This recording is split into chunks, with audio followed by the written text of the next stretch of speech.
U.S. warships have opened fire on boats in the Caribbean. Their targets, dozens of suspected drug smugglers. Now, American troops and ships are amassing near Venezuela, and the president hints at ground strikes very soon against drug cartels. It all raises an important question. Is America waging war without declaring war? What are the constitutional guardrails when America confronts narco-terrorists?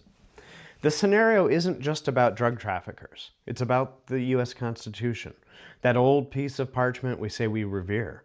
The Constitution gives Congress, not the President, the power to declare war. Yet the United States hasn't formally declared war since World War II. Instead, we've slid into a world of undeclared wars, from Korea and Vietnam to the War on Terror, and now perhaps this Operation Southern Spear in Latin America. Today, I'll dive deep into this disconnect between what the Constitution demands and how our leaders actually use military force. The framers of the Constitution had strong feelings about war. They didn't trust kings or executives with it. James Madison warned that the executive is the branch of power most interested in war and most prone to it. So the Constitution, with studied care, vested the question of war in the legislature, the Congress. In plain terms, the founders wanted Congress to decide on war specifically to prevent presidents from rushing into conflicts. Jump forward to today. When was the last time Congress declared war? 1942, against the Axis powers in World War II. Every conflict since Korea, Vietnam, the Gulf, the War on Terror, you name it, has been fought without a formal declaration. Often Congress passes vague authorizations or sits on the sidelines while presidents send troops into battle. During the Cold War, an unwritten principle emerged: try and stop me. Presidents learned they could jump into foreign conflicts without public debate, and Congress mostly shrugged and acquiesced. Even when President Obama asked Congress to authorize war against ISIS in 2015, a fight almost everyone agreed on, Congress did nothing, and the war went on anyway. Congress, it seems, has become a rubber stamp for modern wars, content to complain, but not actually exercise its war powers. President Trump is now testing those limits further. He's effectively waging an undeclared war on Venezuelan narco-terrorists, drug cartels labeled as foreign terrorists. He's openly said about expanding strikes to land in Venezuela. We may go to Congress and tell them about it, but I can't imagine they'd have any problem with it. What are they going to do? Say, gee, we don't want to stop drugs pouring in? In other words, Trump is daring Congress to interfere, betting they won't. So far, he's right. When a few lawmakers tried to invoke the War Powers Resolution to halt his anti-cartel attacks, the effort was blocked in the Senate. Congressmen of both parties often prefer to avoid hard votes on war. They neither want to vote for war nor vote against it, effectively abdicating their power. Legally, the administration argues it doesn't need Congress's permission. They've even claimed that the decades-old War Powers Resolution of 1973, a law meant to rein in unilateral wars, does not bind them in this campaign. A leaked Justice Department memo went further, arguing the U.S. is already in a non-international armed conflict with these cartels, so any strikes on them are just an act of self-defense under the existing state of war. If that sounds familiar, it's because it echoes the post-9/11 logic. The global war on terror had no clear borders or end, and was used to justify military action wherever terrorists, or suspected terrorists, were found. Now that rationale is being grafted onto the war on drugs, treating drug cartels as terrorist organizations that the president can hit at will. From an originalist perspective, this is a bit alarming. The Constitution hasn't changed. It still requires Congress's deliberation to start a war. And that requirement forces diverse political figures to sit down, talk, and compromise. It allows the public to see the back and forth in favor or against war. And it mediates against more extreme outcomes. With Venezuela, nobody formally attacked the United States. We're launching preemptive strikes on criminal groups, something the founders never envisioned as an excuse to bypass Congress. As Justice Robert Jackson famously observed, the president's power is at its lowest ebb when he acts against the expressed or implied will of Congress. Yet for 80 years, Congress's silence or half-hearted protest have effectively given presidents a green light. The result, a widening gap between constitutional theory and political reality. Beyond power grabs, there's a darker side here. These strikes kill suspects without trials. When a Navy ship blasts a boat or a drone levels a camp, it's execution on suspicion, no warrants, no juries. We've long prized due process. Even monsters get their day in court. So how do we normalize military as judge and jury for foreign drug runners? The parallel that comes to mind is President Obama's drone war. Under Obama, the U.S. dramatically expanded the use of unmanned drone strikes to kill suspected terrorists in countries like Pakistan, Yemen, and Somalia. These strikes often targeted individuals on a secret kill list, many of whom were never indicted or tried for any specific crime. Famously, in 2011, a drone strike killed Anwar al-Awlaki, an American citizen suspected of terrorism, without trial. And it raised the question of whether his Fifth Amendment due process rights were violated. Obama's lawyers argued that he posed an imminent threat and was effectively an enemy combatant. But civil libertarians were horrified. If the president can unilaterally decide an American is a terrorist and order his death, what can't the president do? The Supreme Court didn't directly rule on Obama's drone strikes, but it did remind us in Hamdi v. Rumsfeld in 2004 that a state of war is not a blank check for the president when it comes to the rights of the nation's citizens. In that case, even a U.S. citizen captured as an enemy combatant in Afghanistan had the right to challenge his detention. The principle is clear. War, or something labeled war, doesn't erase constitutional safeguards. Now consider the Venezuelan situation. The targets here are not Americans, but the same logic applies. The administration insists everyone they've killed was a narco-terrorist, a poison peddler deserving of summary destruction. But how do we know? Doubts creep in. We have only the executive branch's word for it, and there's reason for doubt. One victim's family says he was just an innocent fisherman in the wrong place. Colombian officials say another man killed by U.S. forces was not a cartel boss, but an ordinary citizen. 2 men survived the U.S. attack on a supposed drug-running submarine. When the U.S. handed them over to their home countries for prosecution, one was quickly released. These cases show the danger of acting as executioner based on secret intelligence. Sometimes our government can be wrong. Without a trial or due process, innocent people can and will be killed. And even if they are guilty, we have to ask, since when do we execute drug criminals with missiles? At home, drug kingpins get indicted, tried, and if convicted, imprisoned. We don't send the army to Chicago to take out gang leaders with airstrikes. Using the military this way abroad blurs the line between warfare and law enforcement. It also risks normalizing the idea that the president can order lethal force virtually anywhere if he justifies it as fighting crime or terrorism. This should give both conservatives and liberals pause. A true conservative, steeped in constitutionalism, worries about unchecked executive power and the erosion of due process. A true liberal worries about human rights, innocent lives lost, and the precedent of violent solutions over diplomacy and justice. In this debate, both sides have legitimate concerns, and both should be able to agree on one thing. If we allow expediency to trump the rule of law, we tread on dangerous ground. So is there any legitimate argument to defend using force against drug smugglers without a formal war declaration or criminal trials?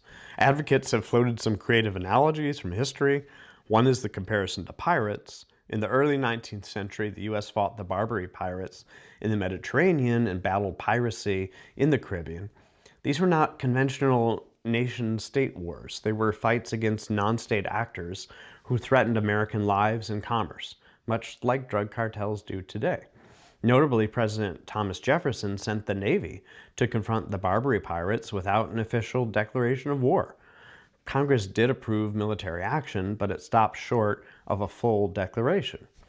The reasoning was that pirates were hostis humani generis, enemies of all mankind, and any nation could attack them on sight. Similarly, 19th century U.S. Navy ships would hunt down slave traders and pirates on the high seas, often killing or capturing them with no jury trial in the moment of combat. Supporters of today's strategy argue drug cartels are modern pirates. They massacre innocents, ignore borders, and poison our communities with impunity. By that logic, using military force to crush them is not war against a country, but policing the global commons, an extension of this age-old pirate hunt. Enter letters of Marque. The Constitution's forgotten gem, Congress can license privateers, basically legal pirates, to raid enemies for profit. It was last used in 1812, but Senator Mike Lee has floated reviving it against cartels. Hire firms to seize shipments, smash labs, pocket bounties. An effective alternative to war, he says, harnessing markets over troops. Elon Musk digs it. Lawmakers are mulling it. Wild? Sure, but it's constitutional, more so than solo presidential bomb blasts. Another example comes to mind. How about the Pancho Villa expedition of 1916 to 1917? In March of 1916, Mexican revolutionary Francisco Pancho Villa led a band of about 500 irregulars in a cross-border raid on Columbus, New Mexico, killing U.S. soldiers and civilians. Irregulars were just spur-of-the-moment volunteer troops Pancho could assemble. Villa was a non-state actor, a rebel, an outlaw, viewed as a criminal threat to American lives and its territory. This incursion during the Mexican Revolution alarmed the U.S. and demanded a response, but what to do? President Woodrow Wilson ordered a punitive expedition into Mexico to hunt down Villa, invoking his powers as commander-in-chief to protect the border. There was heated debate over sovereignty and legality at the time. The U.S. had not declared any war on Mexico, and Wilson had to negotiate with Mexico's de facto leader, Carranza, for permission to send troops across the border. No explicit congressional authorization was sought beforehand, and Wilson framed the action as a limited police action against an outlaw, not a war against Mexico. Still, many in Congress and the press at the time questioned the constitutionality and wisdom of entering Mexican territory without war, a debate balancing the need to pursue a criminal, Villa, against the risk of violating another country's sovereignty. The legal justification rested on self-defense and protecting U.S. citizens, but it was a gray area constitutionally, since Villa was a non-state actor and Congress did not formally approve the incursion. So General John J. Blackjack Pershing led some 14,000 U.S. Army troops into Mexico in 1916, with the sole objective of capturing Villa and preventing further raids in America. The campaign saw several skirmishes with Villa's men and even firefights with units of the Mexican Army. Despite an extensive manhunt that pushed 400 miles into Mexican territory, Villa eluded capture. By early 1917, with World War I looming in the distance and tensions with Mexico high, the expedition was withdrawn without achieving its main goal. The mission's end was partly a result of diplomatic pressure and the recognition that a full-scale war with Mexico was not tenable. Essentially, the operation proceeded, but was terminated before escalating into a declared war. The Villa expedition is a close historical parallel to proposals for using U.S. military force against drug cartels. It involved U.S. troops pursuing a non-state criminal leader on foreign soil without a war declaration. This precedent highlights both the appeal and peril of such operations. On the one hand, it demonstrates a president's willingness to act against cross-border threats to American lives, even without Congress formally declaring war. On the other, it starkly illustrates the challenges. The incursion strained U.S.-Mexico relations, sparked nationalist resentment, and ultimately failed to neutralize the target, foreshadowing issues that a modern campaign against cartels might face. These analogies, from the Barbary pirates to letters of Marque and Villa expedition, have their limits. The pirate comparison might justify naval actions on the high seas, where pirates operate and no state has sovereignty, but launching strikes inside a sovereign country, Venezuela, is another matter entirely. Early America's quasi-wars, like the fight with the Barbary pirates or French privateers, were still authorized by Congress, at least in narrow terms. Our courts at the time, in cases like Bass v. Tingey in 1800, recognized the imperfect war doctrine waged under limited congressional authorization, even if not formally declared. That suggests Congress must still sign off, letter of marque or not. International law adds another complication the founders never faced. Since World War II, the United States has ratified the UN Charter and the Geneva Conventions, treaties that bind us under the Constitution. Those treaties sharply restrict when a nation may use force across borders and require strict rules for distinguishing combatants from civilians. Bombing cartel targets inside a sovereign country without its consent can implicate the UN Charter's ban on unauthorized uses of force, and if the administration claims an armed conflict, then the Geneva rules on targeting apply. Civilian casualties, like the fishermen and mistaken identities already discussed, could raise questions of unlawful aggression or even prohibited extrajudicial killing. In other words, historical analogies like pirates or Pancho Villa don't map cleanly onto today's treaty-bound world. What was once a gray military action could now carry genuine war crime implications. Now, this isn't as black and white as you might think, because a lot of people are shouting war crimes. Under these treaties, the U.S. still enjoys wiggle room to argue, for example, that Venezuela is unable or unwilling to stop cartel violence, and the U.S. can invoke a self-defense justification. Other wiggle room exists here, and this is a pretty complicated area of the law. We're still left with Pancho Villa under Woodrow Wilson, which seems most closely related, and which doesn't have express congressional approval.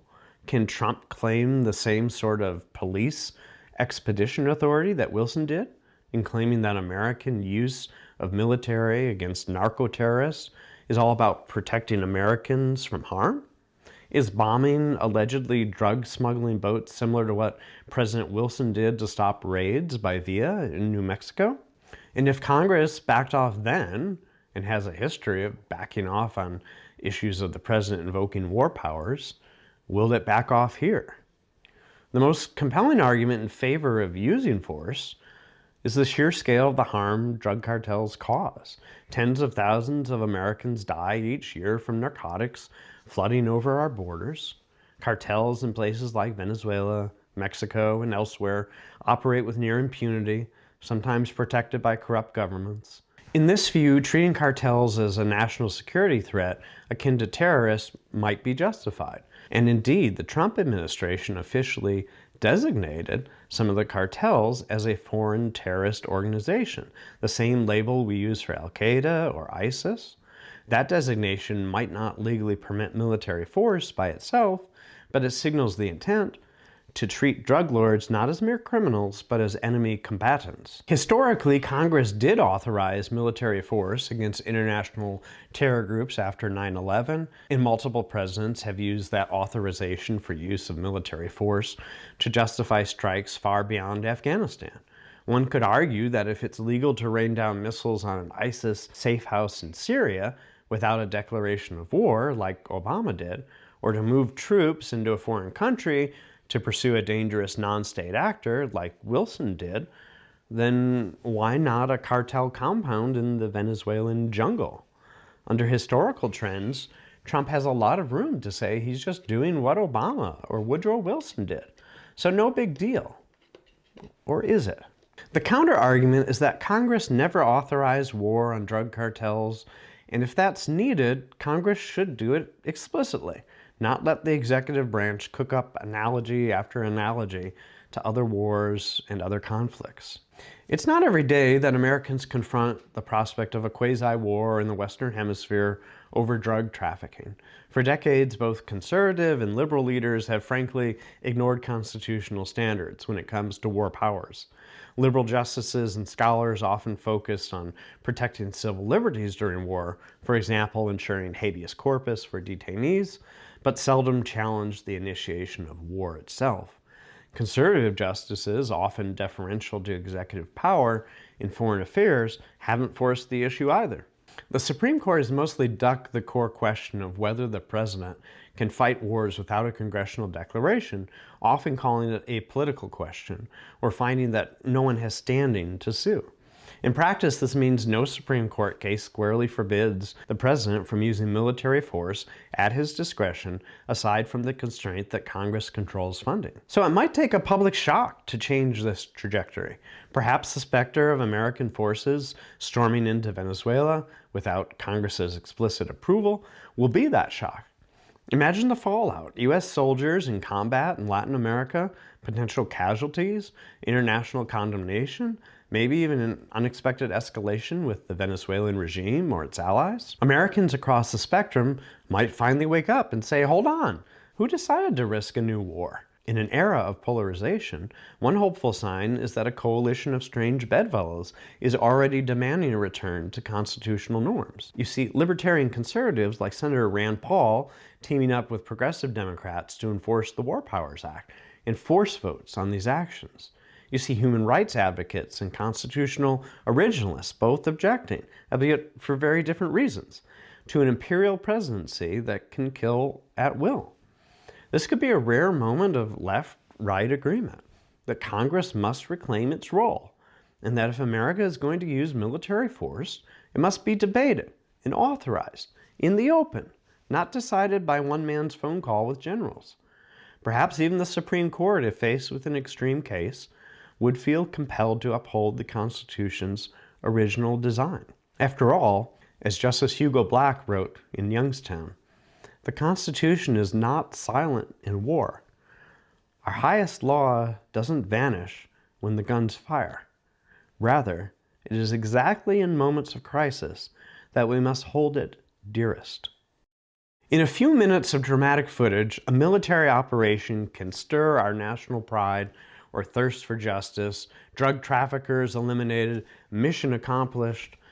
But the long-term footage of history shows a darker outcome if we keep sidestepping the Constitution. Power unchecked always grows, and rights unprotected usually wither. Today it's drug cartels, tomorrow it could be some other threat, maybe closer to home.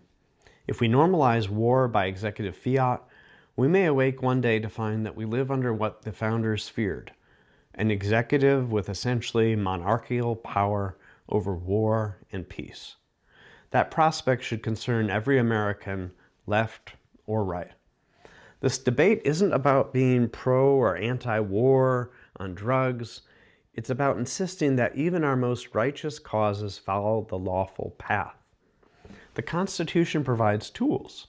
If the American people truly think the drug cartels merit military action, Congress can debate and declare war or authorize force against them openly and legitimately. Or it can issue letters of marque and tap private innovation, if that seems wiser. What we should not accept is a war in all but name, launched on a presidential whim and conducted in the shadows of legality. In the end, we're confronted with a classic Benjamin Franklin-style choice: a republic if you can keep it. Keeping it means sometimes pumping the brakes on our anger and fear to ask, does this honor our Constitution's requirements? That's a tall order. It means recognizing, as one Supreme Court justice said long ago, no doctrine involving more pernicious consequences was ever invented than that any of the Constitution's provisions can be suspended during any of the great exigencies of government. If we suspend the Constitution whenever it's inconvenient, be it in the name of fighting terror or drugs, we risk losing the Republic itself. So as the drums of a new type of war beat, let's use this moment to demand our leaders do things the right way.